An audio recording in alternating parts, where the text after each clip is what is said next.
News network India group में आप सभी का स्वागत है। मैं हूं आपके साथ अनुष्का। आप देख रहे हैं मेरे साथ NN24 न्यूज। खबर आज वित्त मंत्री निर्मला सीतारमण के द्वारा पेश किए गए उनके 7वें बजट की है, जिसको लेकर अलग अलग क्षेत्र के लोग अपनी अलग अलग प्रतिक्रिया दे रहे हैं। आइए जानते हैं दिल्ली के रहने वाले हेल्थ सेक्टर, व्यापार सेक्टर और गोल्ड बिजनेस से जुड़े हुए एक्सपर्ट से बजट को लेकर क्या है उनकी राय। बजट जो है वो पेश हो चुका है, तो मेरे साथ बजट की बात पे जो है जाने माने उद्योगपति मिस्टर नीरज सहगल जी मौजूद हैं।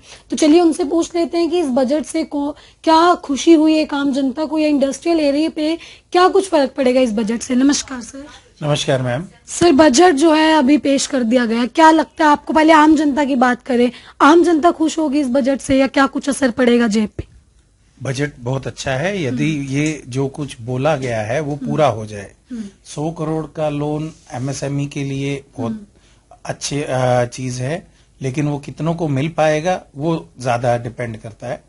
सेकेंडली, हमारे पास जितना भी मैन पावर का ट्रेनिंग की बात हुई वो बहुत अच्छी है एमएसएमई के लिए, क्योंकि आज भी स्किल्ड लेबर अवेलेबल नहीं है मार्केट में, और स्किल्ड लेबर के ऊपर जो गवर्नमेंट का रुझान है वो बहुत अच्छा है, क्योंकि ये बहुत पेनफुल एरिया है। आने वाले 10 साल जो बजट से दिखाई दे रहे हैं, समझ आ रहा है कि ये हम सब मेक इन इंडिया की तरफ बढ़ रहे हैं। तो मेक इन इंडिया तो तभी बनेगा जब पूरा का पूरा ट्रेंड होगा, हर किसी को काम करने के लिए प्रोत्साहित किया जाएगा और अच्छा एटमॉस्फेयर दिया जाएगा। वो सबसे अच्छी जरूरी चीजें हैं, जिसके अंदर अभी सबसे पहले लेबर आती है, रॉ मटेरियल आता है, स्टील आता है। हमारा तो स्टील से रिलेशन है, तो स्टील आता है। नेचुरल रिसोर्सेज जितने सस्ते होंगे उतना हम कॉम्पीट कर पाएंगे इंटरनेशनल मार्केट से, और एक्सपोर्ट जो उनका है वो बढ़ेगा। फिलहाल जो एडिशनल टैक्सेस लगे हैं वो बुरे हैं, क्योंकि पहले एक पौधे को बढ़ने देना चाहिए, उसके बाद आप उसमें से फल लें तो वो ज्यादा अच्छा है। तो सर, अभी कल हमारे साथ जाने माने डॉक्टर समीर भाटी जी थे, उन्होंने बताया कि जो बजट आता है ना वो सिर्फ हमारे अर्बन एरियाज में रह जाता है, रूरल एरियाज तक पहुंच नहीं पाता। आपको लगता है ऐसा होता है? जी, ऐसा बिल्कुल होता है, क्योंकि आज भी हमको लगता है, और मैंने सोचा ये 2 ऐसे जहर हैं जो बहुत बुरा काम करते हैं। मेरे किसानों के पास आज भी अगर अपन 50 किलोमीटर दूर भी जाएंगे तो वहां के किसान को ये नहीं पता है कि उसके लिए क्या सुविधा है और क्या नहीं है। वो बड़ा मुश्किल काम है, वो होना चाहिए, इसका प्रचार होना चाहिए, इसका सरकार द्वारा कुछ मशीनरी ऐसी लगानी चाहिए जो कि एक आम किसान को भी मदद करे, लेकिन आज भी ऐसा कुछ होता नहीं है। सर, अभी आपने किसानों के आज के स्वास्थ्य बजट में जो अनाउंसमेंट हुआ है उसके अंदर जो कैंसर ड्रग्स हैं, 3 कैंसर ड्रग, उनके ऊपर से बेसिक कस्टम ड्यूटी को पूरी तरह से हटा दिया गया है, ताकि जो कैंसर का इलाज है उसको सस्ता किया जा सके, अफोर्डेबल किया जा सके। और दूसरा, जो एक्सरे मशीन है उसकी ट्यूब और पैनल डिटेक्टर, इस पे भी जो कस्टम ड्यूटी है, बेसिक कस्टम ड्यूटी, उसको रिवाइज किया गया है, ताकि जो इन हाउस मैन्युफैक्चरिंग है, डोमेस्टिक मैन्युफैक्चरिंग है, मेडिकल इक्विपमेंट की, उसको बढ़ावा मिले। तो दोनों ही स्कीम जो कैंपेन चल रही है भारत की स्वास्थ्य के क्षेत्र में, अफोर्डेबिलिटी, एक्सेसिबिलिटी के साथ साथ quality health care service provide करना।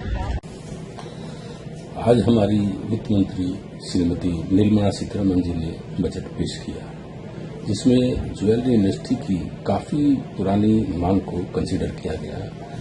कस्टम ड्यूटी 15% से घटाकर 6% की गई, यानी कि 9% कस्टम ड्यूटी घटाई गई, जो कि एक बहुत ही बड़ा साहसिक कदम है।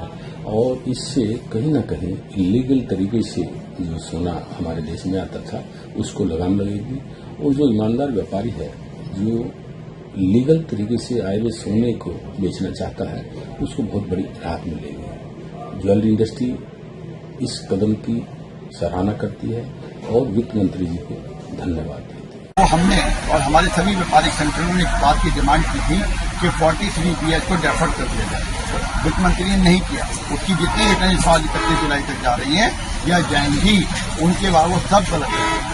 इसके लिए भ्रष्टाचार बढ़ेगा। वित्त मंत्री ने हमारे इस दर्द को नहीं समझा।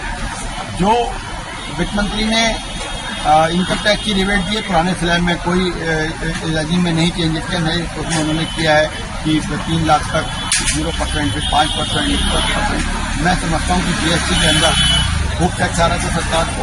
वन टैक्स वन नेशन के सिद्धांत पे चलते हुए सरकार को बिल्कुल स्ट्रेट फॉरवर्ड 10 लाख रुपए की लिमिट कर देनी चाहिए थी, जो सरकार ने नहीं करी। वन टैक्स वन नेशन का क्या कॉन्सेप्ट है, उसकी क्या मीनिंग है, कोई भी सरकार इस पर समझाने की बात नहीं करती। जुमला तो दिया उन्होंने कि वन टैक्स वन नेशन, लेकिन काम नहीं किया। जो बाहर की कंपनियों को 35% कॉर्पोरेट टैक्स में रिबेट दी गई है, वो ये बात मैं समझ रहा हूँ सरकार की कि फॉरेन इन्वेस्टमेंट यहाँ पर हो और बाहर का पैसा लगे, लेकिन हमारी जो लोकल इंडस्ट्री है, लोकल उद्योग है, वो किस तरीके से उन बाहर की कंपनियों को कम्पीट कर पाएगा, ये बड़ा विचारणीय मुद्दा है। माननीय वित्त मंत्री लोकल उद्योगों को कैसे ऊपर करेंगी, उसके बारे में सोचें। मुद्रा लोन के बारे में 10 लाख से 20 लाख किया, बहुत अच्छी बात है।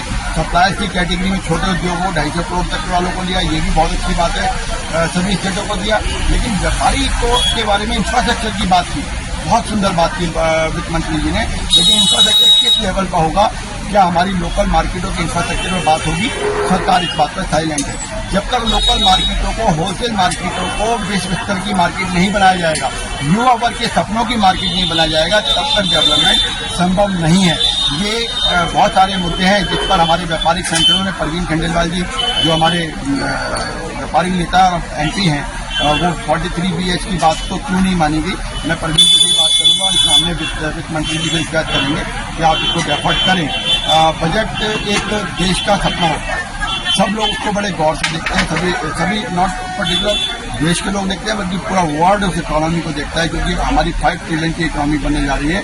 तो युवाओं को आकर्षित करने के लिए सभी बात की गई, लेकिन जो इंफ्रास्ट्रक्चर और विदेशी कंपनियों को जिस तरीके से प्रोत्साहित करने की बात की गई, उन कंपैरेटिवली मैं समझता हूँ कि लोकल उद्योग कैसा होगा, सरकार ने इस बात पर मंतव्य क्लियर नहीं किया। सर, जिस तरीके आपने सुना हेल्थ सेक्टर, व्यापार जगत और गोल्ड व्यवसाय से जुड़े एक्सपर्ट और बिजनेसमैन का क्या था आज के बजट को लेकर कहना।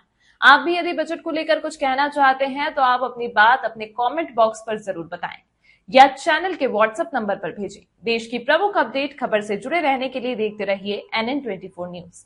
धन्यवाद, नमस्कार। मिलते हैं अगले समाचार के साथ।